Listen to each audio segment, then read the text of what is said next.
আমরা যেভাবে company create করব সেটা এখন দেখাচ্ছি। লেফট সাইডে কোম্পানি অপশনে ক্লিক করব। ক্লিক করলে একদম উপরে যে অপশনটা আছে ক্রিয়েট, এই অপশনে যাব। আসার পরে আমাদেরকে এখানে কোম্পানির যে ইনফরমেশন গুলো, সেই ইনফরমেশন গুলো এখানে দেওয়ার জন্য বলা হচ্ছে যে একটা নতুন কোম্পানি আমি যখন ক্রিয়েট করব তখন যে ডাটাগুলো লাগে সেই ডাটাগুলো আমরা এখানে দিয়ে এরপরে কোম্পানি ক্রিয়েট করব। তো সেজন্য শুরুতে আমরা একটা নাম দিয়ে দেই।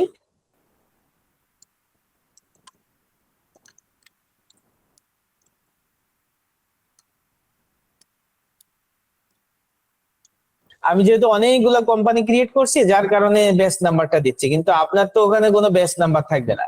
আপনি শুধুমাত্র কোম্পানি যে নামটা সেই নামটা এখানে ইউজ করবেন। এটা আবার চিন্তা করেন না যে তাহলে বেস্ট নাম্বারটা এখানে কেন হইলো। এটা জাস্ট আমরা যাতে এখানে বুঝতে পারি যে এটা এই ব্যাচের জন্য কোম্পানিটা ক্রিয়েট করেছিলাম, এই জন্য বেস্ট নাম্বারটা এখানে দিয়েছি। তো তারপরে আমরা যাব, এখানে লেখা শেষ হয়ে গেলে আমরা এন্টার দিব। এন্টার দিয়ে মেইলিং নেমেও আপনার কোম্পানি নাম এটাই থাকবে। এরপরে আবার এন্টার দিব, দেওয়ার পরে আমরা এখানে প্রতিষ্ঠানের যেটা head office address, main address, সেই অ্যাড্রেসটা আমরা এখানে দিয়ে দিব। আর এখানে যে ইনফরমেশন গুলো আমরা দিব এটা মূলত আমরা যখন কোনো বিল, ভাউচার, সেলস ইনভয়েস এগুলো প্রিন্ট করব, প্রিন্টের সময় আপনার কাগজের উপরে যে প্রিন্টিং অপশন যেটা থাকে প্যাড আকারে, ওই জায়গাতে কিন্তু এই জিনিসগুলা শো করবে। যার কারণে এই জায়গার ইনফরমেশন গুলো আমাদেরকে প্রপারলি সুন্দরভাবে সাজিয়ে গুছিয়ে লিখতে হবে, যাতে এই ভাউচারটা যখন প্রিন্ট হবে তখন কারো কাছে এটা ওয়ার্ড লুকিং না হয়। যার কারণে ইনফরমেশন গুলো আমরা সুন্দরভাবে এখানে প্রোভাইড করব।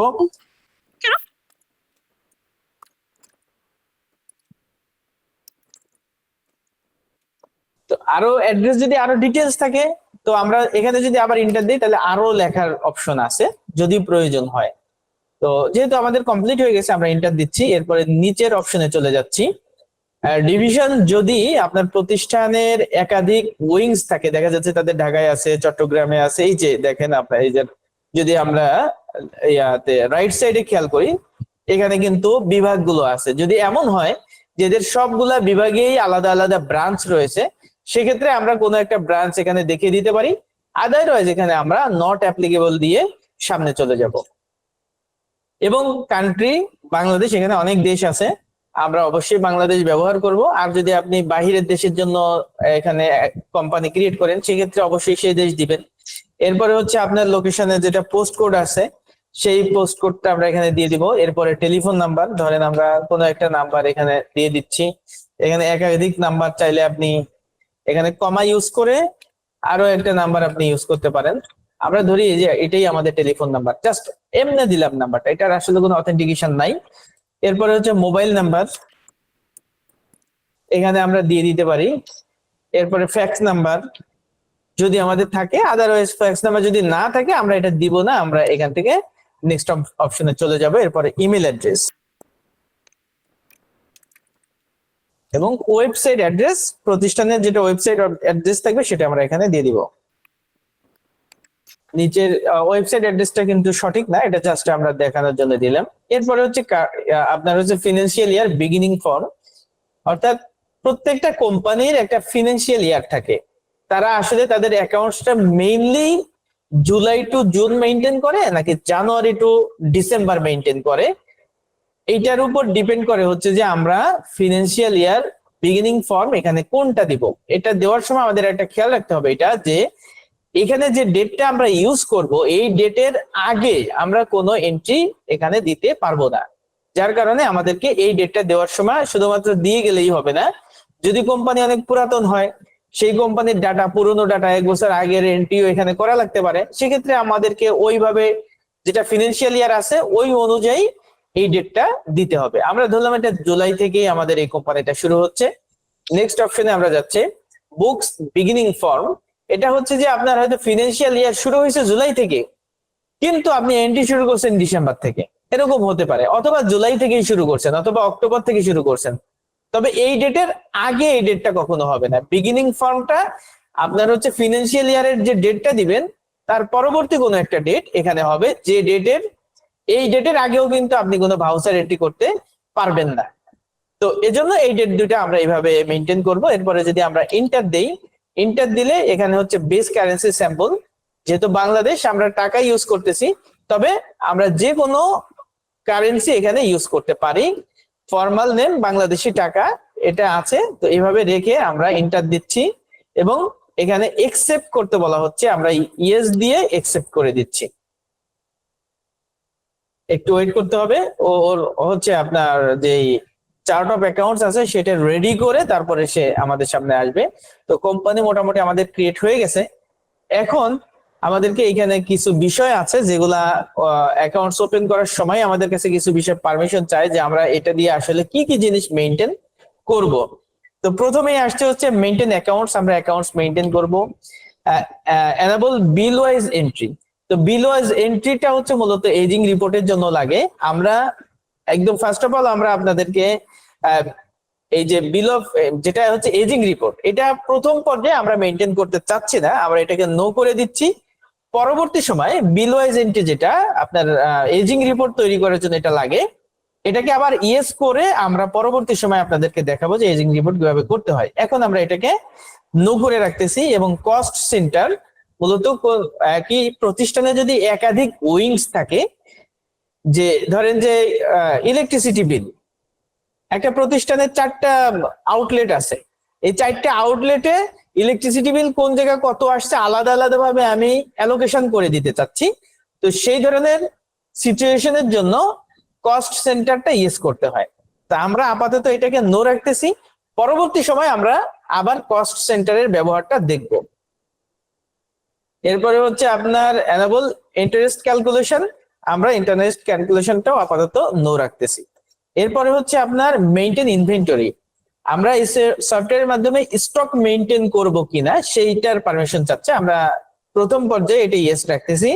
তারপরে ইন্টিগ্রেট অ্যাকাউন্ট উইথ ইনভেন্টরি, আপনার ইনভেন্টরির যে ব্যালেন্স আছে এই ব্যালেন্সের ভিত্তিতে আপনার যেটা ইনকাম স্টেটমেন্ট বা প্রফিট এন্ড লস অ্যাকাউন্ট এটা মেইনটেইন হবে কি না সেটা পারমিশন চাচ্ছে। আমরা বললাম যে হ্যাঁ এটা এটার বেসিসেই হবে, ইয়েস করে দিলাম। তারপরে হচ্ছে মাল্টিপল প্রাইস লেভেল, আমরা আপাতত নো রাখতেছি, ঠিক আছে। তো এরপরে বাকি অপশনগুলো নো রেখে আমরা আপাতত ভ্যাটের অপশনটাও নো রাখতেছি। পরবর্তী সময় আমরা এগুলো আবার ইয়েস করে করে তারপরে আসবো। এরপরে মেইনটেইন পেরোল, পেরোলটাও আমরা আপাতত নো করে রাখতেছি এবং পেরোলও আমরা পরবর্তী সময় অন করে এরপরে এটার ব্যবহার দেখব। এরপরে আমরা ইন্টার দিচ্ছি, ইন্টার দিলে আপনার একসেপ্ট ইয়েস দিয়ে আমরা যদি ইন্টার দিই তাহলে আমাদের নতুন কোম্পানিটা এখানে ক্রিয়েট হয়ে গেল। এই যে আমাদের কোম্পানি যেটা এখানে আমাদের সামনে আছে এবং এখানে বলতেছে নো ভাউচার এন্ট্রি, অর্থাৎ এই কোম্পানিতে মাত্রই আমরা এই মাত্র কেবল এই কোম্পানিটা ক্রিয়েট করলাম এবং এখানে কোনো ধরনের কোনো ভাউচার এন্ট্রি হয়নি। তো আমরা এখন এই কোম্পানিতে যদি আমরা একটু ইন্টারফেসটা খেয়াল করি তখন দেখবো যে এখানে আমাদের অনেকগুলো বিষয় রয়েছে। তার মধ্যে আমরা একটু রিপোর্টিং এর বিষয় যে এখানে আসলে আমরা কি কি দেখতে পারি। তো এখানে আমরা দেখতেছি উপরেই ব্যালেন্স শিট রয়েছে, প্রফিট এন্ড লস অ্যাকাউন্ট রয়েছে, স্টক সামারি রয়েছে, রেশিও অ্যানালাইসিস রয়েছে। ডিসপ্লে মোর রিপোর্টস এ যদি আমরা যাই তো এখানে আমরা দেখতে পারবো ট্রায়াল ব্যালেন্স আছে, ডে বুক, ক্যাশ ফ্লো, ফান্ড ফ্লো। আমরা স্টেটমেন্ট অফ অ্যাকাউন্টস এ যদি ঢুকি তখন এখানে আমাদের ভাউচার রিলেটেড ডিটেলস এখানে দেখতে পারবো যে কোন ভাউচার কতটা এন্ট্রি হয়েছে ইত্যাদি ইত্যাদি। তো এখন এখানে আমাদের মোটামুটি একটা কোম্পানি ক্রিয়েট করার জন্য প্রাথমিকভাবে যে কাজগুলো করা দরকার আমরা প্রাথমিকভাবে সেই কাজগুলো করে প্রথমত আমরা একটা কোম্পানি ক্রিয়েট করলাম। তো এখন কথা হচ্ছে যে ফর্মালি যখন কোন একটা কোম্পানি রান করে, নতুন করে একটা কোম্পানি শুরু করে বা একটা কোম্পানির আসলে কি কি পেপারস থাকা উচিত আমরা একটু সেই বিষয় নিয়ে ডিসকাস করব। তো কোনো প্রতিষ্ঠান যখন বিজনেস করবে সেটা হতে পারে প্রাইভেট লিমিটেড কোম্পানি, পার্টনারশিপ অথবা লিমিটেড কোম্পানি। তো এই সব কোম্পানির ক্ষেত্রে সবার আগে কোম্পানিকে যেটা মেনটেন করতে হবে সেটা হচ্ছে তার অবশ্যই একটা ট্রেড লাইসেন্স থাকতে হবে। তো ট্রেড লাইসেন্সটা সাধারণত কোন জায়গা থেকে নিতে হয়? ট্রেড লাইসেন্সটা নিতে হবে আপনার হচ্ছে সিটি কর্পোরেশন এরিয়া হইলে সেটা সিটি কর্পোরেশন থেকে নিতে হবে। আর যদি ইউনিয়ন পরিষদের আন্ডারে হয় আপনার যেটা বিজনেস প্রতিষ্ঠান যেটা এটার লোকেশন যদি আপনার ওখানে যদি সিটি কর্পোরেশন না থাকে ইউনিয়ন পরিষদ হয় সেক্ষেত্রে ইউনিয়ন পরিষদ থেকে ট্রেড লাইসেন্স সংগ্রহ করতে হবে। তো ট্রেড লাইসেন্স প্রতি বছর নবায়ন করতে হয়, নতুন প্রতি বছরই এটাকে নবায়ন করতে হয়, সেটা আমরা সবাই জানি। সার্টিফিকেট অফ ইনকর্পোরেশন লাগবে, এরপরে লাগবে হচ্ছে মেমোরেন্ডাম। তো মেমোরেন্ডামের মধ্যে কোম্পানির সব ধরনের কর্মকাণ্ড, সে কি কি ধরনের বিজনেস করবে, কি করবে না করবে, ডিটেইলস বিষয়গুলো ডিসকাস করা থাকে, আলোচনা করা থাকে। এবং এখানে আপনার শেয়ার হোল্ডার কারা, কার কত পার্সেন্ট শেয়ার, এইগুলো বিষয়গুলোও থাকে। এর সাথে আরো সংযুক্ত আছে ধরেন ফর্ম 12, ফর্ম 10, যেগুলো হচ্ছে আপনার শেয়ার রিলেটেড। ডিরেক্টর যারা থাকবেন, একটা প্রতিষ্ঠানে 4-5 জন ডিরেক্টর থাকতে পারেন, তাদের নামের সাথে তারা কত পার্সেন্ট করে, তাদের কার কত শেয়ার আছে, ডিটেলসটা হচ্ছে আপনার ফর্ম 10 এবং ফর্ম 12 এর ভিতরে উল্লেখ থাকে। এরপরে কোনো প্রতিষ্ঠান যখন বিজনেস করবে তাকে আরো দুইটা বিষয়ে রেজিস্ট্রেশন করতে হবে, একটা হচ্ছে টিন, আরেকটা হচ্ছে বিন।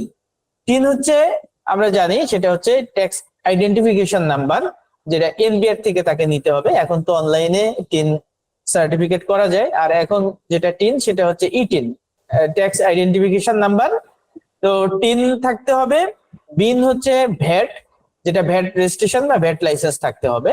তো এই বিষয়গুলো প্রাথমিকভাবেই একটা প্রতিষ্ঠানে কিন্তু মেনটেন করা লাগে। আর যদি প্রতিষ্ঠান আপনার এমন হয় যে তারা ইম্পোর্ট এক্সপোর্টের সাথে জড়িত, বিদেশ থেকে কোনো মালামাল আনেন অথবা মালামাল পাঠান, তো সেক্ষেত্রে তাদেরকে আইআরসি এবং ইআরসি থাকতে হয়।